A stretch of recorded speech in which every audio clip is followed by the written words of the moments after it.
Hello बच्चों, कैसे हैं आप सब। आज हम लोग स्टार्ट करने जा रहे हैं आपके क्लास 10 बिहार बोर्ड के इंग्लिश सब्जेक्ट में पैरानोमा पार्ट 2 चैप्टर 3 को।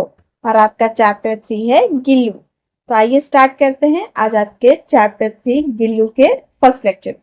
बिना देर किए आइए स्टार्ट करते हैं। ये रहा आपका चैप्टर। चैप्टर है आपका गिल्लू और आपके ऑथर यानी लेखक कौन है? महादेवी वर्मा। तो आइए समझते हैं चैप्टर को।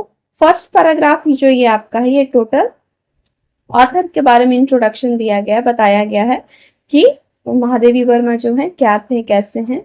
आइए इनके बारे में समझते हैं। महादेवी वर्मा 1997 टू 1987, मतलब ये जो आपका महादेवी वर्मा आप जो आपके ऑथर हैं, लेखक हैं, ये क्या है, इनका जन्म कब हुआ था? 1907 में, और इनका डेथ कब हुआ है? 1987। ठीक है। was a leading the poetess of Chhaya Devi school of poetry in Hindi. इन्होंने क्या किया था? पोएटेस यानी कवि का काम पढ़ाई किया। और कहाँ से? Chhaya Devi school of poetry in Hindi. Hindi में इन्होंने पोएट्री को किया है। He was also well known story writer. ये काफी अच्छा स्टोरी कहानी लेखिका भी रही हैं। And editor of the famous Hindi weekly Chanda, और एडिटर भी रह चुकी हैं जो फेमस वीकली आता था, जिसमें इनका नाम क्या है? चंदा। इसकी एडिटर रह चुकी है। Some of her important work included, कुछ इनका महत्वपूर्ण काम, मुख्य काम जो रहे हैं, जिसमें दीप शिखा, यामान निहार पोएट्री है, श्रृंखला की कड़ी, मेरा परिवार, ये सब में क्या है? इनका महत्वपूर्ण काम रहा है, कार्य रहा है, रोल रहा है। She was a recipient of Mangala Prasad prize. इन्होंने रिसिपेंट का मतलब किसी चीज को प्राप्त करना, ठीक है। इन्होंने इनको प्राइज मिला, कौन कौन सा? Mangala Devi Prasad prize, Bharat Bharatiya award and Jnanpith award along with the Padma Bhushan, and she was elected the fellow of सती साहित्य अकेडमी। इन्होंने क्या क्या इनको मिला प्राइज में? मंगला प्रसाद देवी, भारत के भारतीयों को पद्म भूषण इनको प्राइज मिला। ये सारा क्या है? इनको प्राप्त हुआ ये सारे प्राइज। ये कहाँ से इलेक्टेड रही हैं? तो साहित्य अकेडमी से इन्होंने इलेक्टेड रही हैं, चुनी गई हैं। ठीक है, आइए आगे समझते हैं। ये रहा आपका चैप्टर। तो अभी तक हम लोग इंट्रोडक्शन जान रहे थे ऑथर के बारे में। अब हम लोग का चैप्टर स्टार्ट होता है, गिल्लू।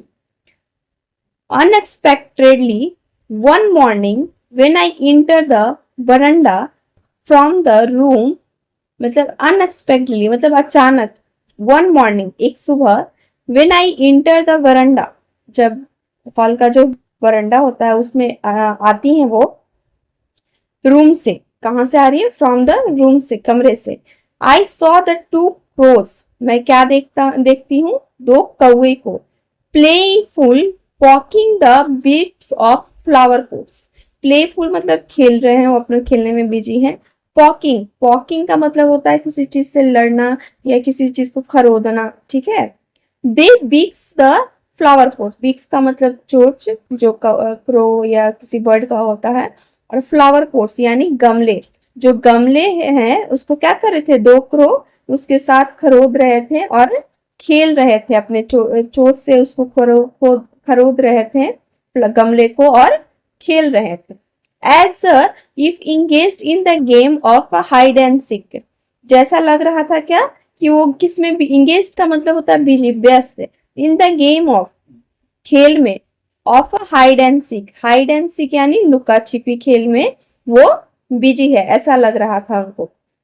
सडनली अचानक, I assured critique of my mythical tale of the crow was interrupted by my gaze that fellow in the teeny wing। कहा जा रहा है कि सडनली अचानक क्या हुआ? एस्योर्ड का मतलब होता है परिश्रम, क्रिटिक्यू मतलब ऐसी चीज को करना। माइथिकल का मतलब होता है काल्पनिक, ठीक है। और टेल का मतलब वही, और क्रो का मतलब कौवा, जैसा आप जानते हैं। इंटरप्टेड का मीनिंग है यहाँ पे बच्चों आपके रुकावट। गेज का मीनिंग होता है नजर, ठीक है। तो ये यहाँ कहना चाह रहे हैं आपके ऑथर कि अचानक मैंने देखा कि जो क्रो है, कौवे हैं, वो क्या है, बड़ी परिश्रम से, मतलब मेरी ऐसी काल्पनिक सोच है, इनकी ऑथर की एक मैथिलिकल मतलब काल्पनिक सोच है कि वो क्या है, वो बिजी है खेलने में, किस चीज में, तो फ्लावर पॉट में। लेकिन ये जो मैथिकल इनकी काल्पनिक सोच होती है वो इंटरप्ट हो जाती है, मतलब रुक जाती है जब उनकी नजर किससे पड़ती है, इंटरप्टेड बाई माई गेज, मतलब मेरी नजर जब that fell on the tiny being, जब एक टीनी बिंग का मतलब एक छोटा सा जीव, ठीक है, जब मेरी नजर किस पे गिरती है, एक छोटे से जीव पे, लाइन हाइडिंग इन, मतलब वो क्या है, छिपा हुआ है, छिपे हुए हैं, लाइन हाइडिंग इन, किस में छिपे हुए हैं, इन इन द गैप, कहा वो जो टीनी बिंग है वो कहाँ छिपा हुआ है, तो gap of the junction of the poet और विथ वॉल। यहाँ पे कह रहा है कि जो वॉल का मतलब जो फ्लावर पोट है, गमला है, उसका जो दीवार है, उस दीवार में क्या है, वो जो छोटे से टीनी बिंग जीव है, वो उस गैप में, मतलब जो खाली जगह है दो जंक्शन के बीच में, जंक्शन का मतलब जो दो चीजों को जोड़ता हो, तो जो फ्लावर पॉट की और दीवार के बीच में जो जगह है उसमें क्या है, वो छोटी सी जीव वहां पे छिपी हुई है, ठीक है। Moving closely I saw it was a teeny wing baby squirrel that must be accidentally fallen down from the nest and was no being the considered by the crows by easy prey। मतलब जब मैं नजदीक जाता हूँ, moving closure, जब मैं नजदीक जाती हूँ, आई सॉ इट, मैंने देखा कि टीनी बेबी जो है, वो छोटे से जो बच्चे हैं, वो क्या है, स्क्वेरल है, ठीक है। दैट मस्ट बी एक्सीडेंटली, मतलब वो अच्छा उसका क्या हुआ है, कहीं ना कहीं एक्सीडेंट हुआ है। Fall down from the nest, कैसे एक्सीडेंट हुआ है, तो वो जो उसके घोंसले थे, उस घोंसले से क्या वो गिर गया है, जिसके कारण उसका एक्सीडेंट हुआ है। एंड वॉज नाउ बिंग, और अब क्या हो गया है, consider by crows to was easy prey, जो कौवे हैं उसको क्या है, आसानी से सोच रहे हैं, कंसिडर कर रहे हैं, मतलब सोच रहे हैं कि इसको आसानी से क्या किया जा सकता है, शिकार किया जाता है। प्री का मतलब होता है शिकार, ठीक है, आसानी से इसको शिकार किया जा सकता है। Having sustained 2 wounds due to the assault by the pair of crows was enough to the teeny being and he has motionless and licking the pot। कहा, यहाँ ऑथर कह रहे हैं आपके लेखक, हैविंग सस्टेन, सस्टेन का मतलब होता है रुक जाना, ठीक है। टू ऊंस, सस्टेन का मीनिंग होता है जीव, ऑफ टू ऊंस मतलब जहां पे आपके दो घाव उस पे रहते हैं, किसके कारण वो दो घाव रहते हैं, due to assault by the pair of crows, मतलब दो दो कौवे जो है यहाँ पे दो हैं, वो उसी के कारण उनको क्या होते हैं, असॉल्ट का मतलब होता है हमला करना। तो ये जो दो कौवे हैं, इस पेयर ऑफ क्रो के मतलब दो कौवे के कारण इनको कहीं ना कहीं क्या होता है, हमले होते हैं, जिसके कारण वो दो क्या होते हैं, जो स्क्विरल है उस पे रूखी पर क्या हो जाते हैं, दो घाव हो जाते हैं, ऊंड हो जाते हैं, इंजरी हो जाते हैं। फिर आगे लिखते हैं was enough to tiny wing, मतलब वो जो दो चोट जो उस स्क्विरल को लगी है, कहीं काफी है उस छोटे से जीव के लिए। And he was a motionless, अब वो क्या है, चल नहीं पा रहा है, आगे बढ़ नहीं पा रहा है। क्लिंगिंग टू द पॉट, और क्लिंगिंग का मतलब होता है चिपकना, तो क्या कर रहा है, वो पॉट से, गमला से चिपक गया है।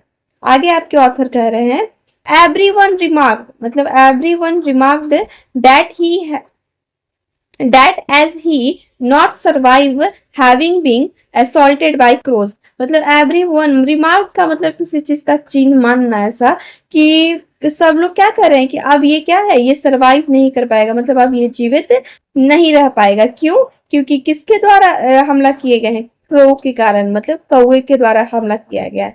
He is been left alone, मतलब अब ये इसको छोड़ दो, अब ये सरवाइव नहीं कर पाएगा।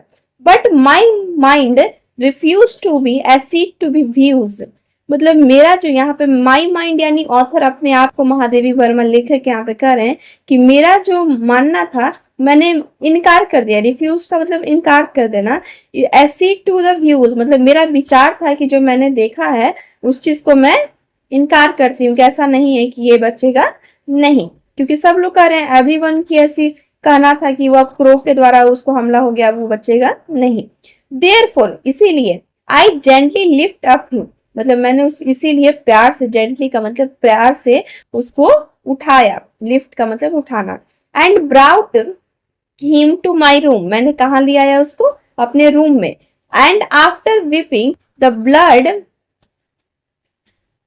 Blood from his wound with the cotton wool be applied and penicillin ointment, कहा ऑर्नामेंट, सॉरी पेंसिलम ऑर्नामेंट, कहा यहाँ पे कहते हैं कि मैंने उसको आसानी से मतलब प्यार से उठाया और अपने रूम में ले आई। महादेवी वर्मा यहाँ पे लेखक कह रहे हैं।